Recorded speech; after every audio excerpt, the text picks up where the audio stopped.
Good morning. आज एक बहुत ही महत्वपूर्ण बात आपसे करनी थी।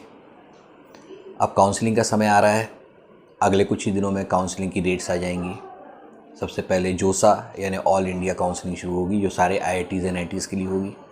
साथ ही साथ MP director of technical education की तरफ से एक और काउंसलिंग स्टार्ट होगी, जो अपने स्टेट के सारे इंजीनियरिंग कॉलेजेस में एडमिशन के लिए होगी। बहुत महत्वपूर्ण समय है। सही निर्णय आपको बहुत आगे पहुंचा सकता है, सही कॉलेज, सही ब्रांच दिलवा सकता है, और एक छोटी सी चूक आपको हमेशा के लिए सालती रहेगी कि मैंने इस तरीके से काउंसलिंग नहीं की। काउंसलिंग करते समय किन बातों का ध्यान रखना चाहिए, कौन सी बातें प्रमुखता से ध्यान देनी चाहिए, इसी के लिए हम एक छोटा सा ऑनलाइन सेशन आपके लिए लाने वाले हैं, जिसका ऑफलाइन हिस्सा भी रहेगा। जो बच्चे यहाँ पर आकर के ऑफलाइन सेशन में पार्टिसिपेट करना चाहते हैं आ सकते हैं, और उसका लाइव ऑनलाइन टेलीकास्ट भी होगा, जिसके लिए लिंक और आपका पार्टिसिपेशन लिंक ये दोनों हम आपको भेज देंगे।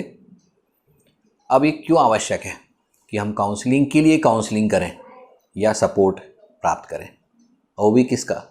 जिसे कई सालों का अनुभव हो, जो जानकारी रखता हो फील्ड में क्या हो रहा है, इंजीनियरिंग कॉलेजों में अप्स एंड डाउन्स क्या हो रहे हैं। सारे इंजीनियरिंग कॉलेज एक से नहीं होते हैं, सालों साल उनमें परिवर्तन होता रहता है। छोटा सा उदाहरण, अभी NIRF की रैंकिंग आई है, आप उसमें देख सकते हैं कुछ कॉलेज ऊपर गए हैं, कुछ नीचे गए हैं। यदि हम बड़े ब्रॉड स्पेक्ट्रम में देखें तो 10 साल में परिवर्तन काफ़ी बड़ा दिखाई देता है। कुछ IIT जो 10वें नंबर पे थे, अब वो 4थे और 5वें पर हैं। कुछ NIT जो 35वें और 38वें नंबर पे थे, अब ऊपर उठ के 15वें पर आ गए हैं। इसका ठीक उल्टा भी सही है। ये ऑल इंडिया लेवल की बात हुई। अपने इंडिया में भी, अपने MP में भी यही स्थिति बनी हुई है। हाँ, ये बात अलग है कि SGS ITS शुरू से अभी तक नंबर 1 है। DAVV जो पहले नहीं हुआ करता था वो नंबर 2 है। इसी तरीके सारे कॉलेजों की रैंकिंग है। इनके बारे में हम आपको उसमें ज़्यादा डिटेल से बताएंगे। अवश्य ही आपको इसे ज्वाइन करना चाहिए। एक और बहुत महत्वपूर्ण बात, यदि परसेंटाइल स्कोर क्या है और उसको किस तरह से रेफ़र करें, ऑल इंडिया रैंकिंग से होता है या MP रैंकिंग से होता है, इसके बारे में बहुत सी भ्रांतियाँ हैं। सबसे पहले तो ये कि जोसा की जो काउंसलिंग होती है उसमें सिर्फ परसेंटाइल स्कोर के साथ साथ ऑल इंडिया रैंकिंग जो आपके मार्कशीट में जो आखिरी आपको मिली होगी JEE की फाइनल कंसोलिडेटेड, उसमें लिखी हुई है, उसी के आधार पर एडमिशन होते हैं। आपकी कैटेगरी वाइज एक अलग रैंक है, लेकिन जो आपको दिखती है वो AIR दिखती है, जो आप देखते हैं कट ऑफ में। ठीक, तो इससे भ्रमित ना हो। ठीक, आपकी कैटेगरी की अलग रैंकिंग होती है, उसके हिसाब से अलग कैटेगरी दिखाई देती है, अलग तरीके से रैंकिंग दिखाई देती है।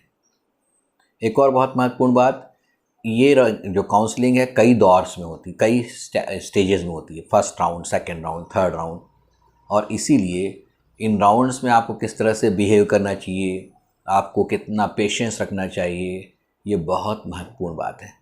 बहुत से बच्चे जो बाउंड्री में होते हैं, फॉर एग्जांपल एक छोटा सा एग्जांपल देता हूँ मैं, 99.5 percentile means nearly 5600 all India rank.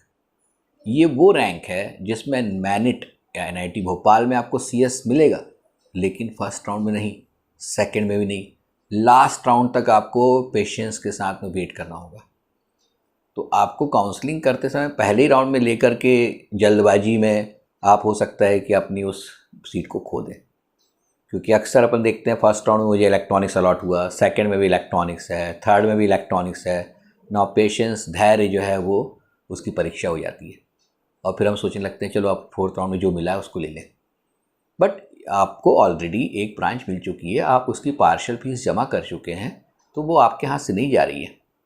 तो इसलिए आपको आखिरी तक वेट करना चाहिए। Patience is very important. ठीक यही बात MP की काउंसलिंग में, MPDT की काउंसलिंग जब होगी तो उससे पहले रजिस्ट्रेशन होगा। रजिस्ट्रेशन के बाद आपको अपने कॉलेज, अपनी एक मेरिट आएगी, उस मेरिट में आपकी ऑल इंडिया नहीं बल्कि MP में रैंक क्या है वो दिखाई देगी। उसके बाद आपको एक काउंसलिंग करनी होगी, जिसमें आप कॉलेजेस, ब्रांचेस इनको एंटर करेंगे, पहले लॉक करेंगे। लॉक करने के बाद आपको 2 या 3 दिन वेट करने के बाद फाइनली अलॉटमेंट दिखेगा। पहले राउंड में अलॉटमेंट अक्सर हमने सोचा वैसा नहीं आता है। कारण SGS ITS में पहले राउंड में लगभग 15,000 रैंक तक वालों को ही कंप्यूटर साइंस मिलता है, जनरल कैटेगरी। लेकिन जब सेकेंड राउंड आता है तो यही 19,000 तक चले जाता है। तो यदि किसी की 17,000 रैंक है तो सर्टेनली उसको आईटी मिलेगा या इलेक्ट्रॉनिक्स मिलेगा, तो उसे वेट करना चाहिए, अपग्रेड करना चाहिए, और अपग्रेड करके वेट करके सेकेंड राउंड की इंतज़ार करना चाहिए। ऐसी ही बहुत सारी बातें, बहुत सी इम्पॉर्टेंट चीज़ें, आप लोगों के प्रश्न, ये सभी हम उसके उत्तर देने की कोशिश करेंगे। प्रश्नों को आप मेरे व्हाट्सएप नंबर पर भेज सकते हैं ताकि मैं उनके तैयार किए हुए आंसर आपको बता दूं। सभी से मेरी ये गुजारिश है कि वो उस दिन सही समय पर सभी के सभी अटेंड करें। बहुत ही महत्वपूर्ण सेशन है, आपकी लाइफ का डिफाइनिंग पॉइंट हो सकता है। ओके, तो इसकी लिंक और बाकी सारी चीज़ें हमारे जो वीडियो कोचिंग क्लासेस का जो यूट्यूब चैनल है उस पर भी मिलेगी। बहुत सारे सोशल मीडिया प्लेटफॉर्म्स हैं, उसमें भी आपको कंटिन्यूस मिलती रहेगी। जो लोग जुड़ना चाहते हैं वो अपने व्हाट्सएप नंबर नाम के साथ और रैंक के साथ मुझे भेजें, तो हम उन्हें एक ग्रुप बना करके उसमें डाल सकते हैं ताकि उनको आखिरी तक सपोर्ट मिल सके जो एडमिशन के लिए चाहते हैं। सारी डिटेल्स आपको ऑनलाइन सेशन मिलेगी, बहुत जल्दी ये ऑनलाइन सेशन होगा। इसकी डिटेल्स, सारी चीज़ें और लिंक ये आपको बहुत जल्दी मिलेंगी। उम्मीद है आप इसका फ़ायदा उठाएंगे। धन्यवाद।